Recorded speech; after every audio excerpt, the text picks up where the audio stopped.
Hi friends, मैं आपका दोस्त doctor Rajeev Kumar Sharma, Facebook doctor Rajeev running diaries से। जैसा कि मैंने आपको प्रॉमिस किया था कि मैं स्पीड रन पे या ट्रैक रिपीट्स टेक्निकली जो वर्ड इसके लिए यूज़ किया जाता है उस रन के बारे में बात करूंगा। मैंने आपको ऑलरेडी शेयर किया था 3 तरह के रन होते हैं।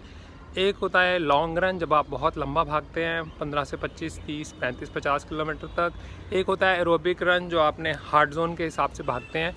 एक होता है स्पीड रन, जो आप अपनी लंग कैपेसिटी या ऑक्सीजनेशन बढ़ाने के लिए भागते हैं। उन 2 रन्स के बारे में ऑलरेडी हम बात कर चुके हैं, तो वो लिंक मैं इस वीडियो के आखिरी में शेयर कर दूंगा।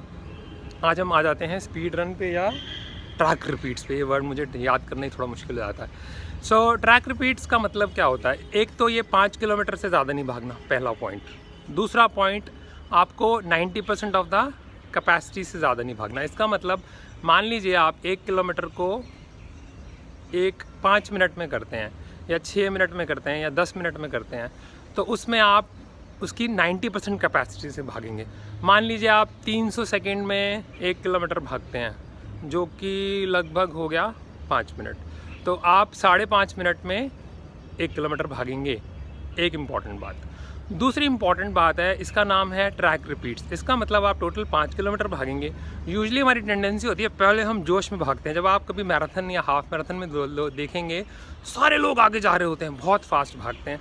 सिर्फ 2% लोग होते हैं जो नेगेटिव स्प्लिट से भागते हैं। उसके लिए एक अलग डेडिकेटेड वीडियो है।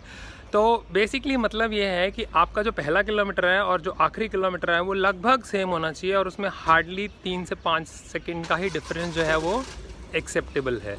जैसे कि आज मैंने भागे 5 किलोमीटर, तो मेरे स्टैट्स कुछ इस तरह से थे कि मैंने कंप्लीट किया इसको 26 मिनट 13 सेकंड में। मेरा पहला किलोमीटर पूरा हुआ 5 मिनट 16 सेकंड में। दूसरा किलोमीटर पूरा हुआ 5 मिनट 19 सेकंड में। तीसरा पूरा हुआ 5 मिनट 13 सेकंड में। चौथा पूरा हुआ 5 मिनट 15 सेकंड में। और आखिरी पूरा हुआ 5 मिनट 8 सेकंड में। तो इसका मतलब ये है कि मैंने उस चीज़ को मेंटेन रखा। रादर जो मेरा लास्ट किलोमीटर था वो उससे भी बेटर था जो मेरा फर्स्ट था। इसका मतलब मेरे अंदर कैपेसिटी थी, मैं चाहता तो और तेज़ भी भाग सकता था।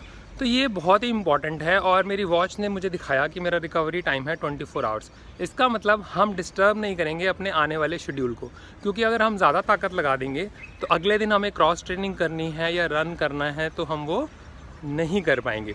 तो ये बहुत ही इंपॉर्टेंट इन्फॉर्मेशन है कि हमें रनिंग सिर्फ एक तरह से नहीं करनी। जैसे गाड़ी सिर्फ एक तरह के गियर से नहीं चलती है, वो कभी फर्स्ट गियर में चलती है, कभी सेकंड गियर में, कभी थर्ड गियर में। थर्ड गियर में जाते हैं जब हम लंबी ड्राइव पे जाते हैं। सेकंड गियर में जब हम सिटी में चलाते हैं और चढ़ाई पे चढ़ना होता है तो हम फर्स्ट गियर में जाते हैं। तो ये था हमारा फर्स्ट गियर।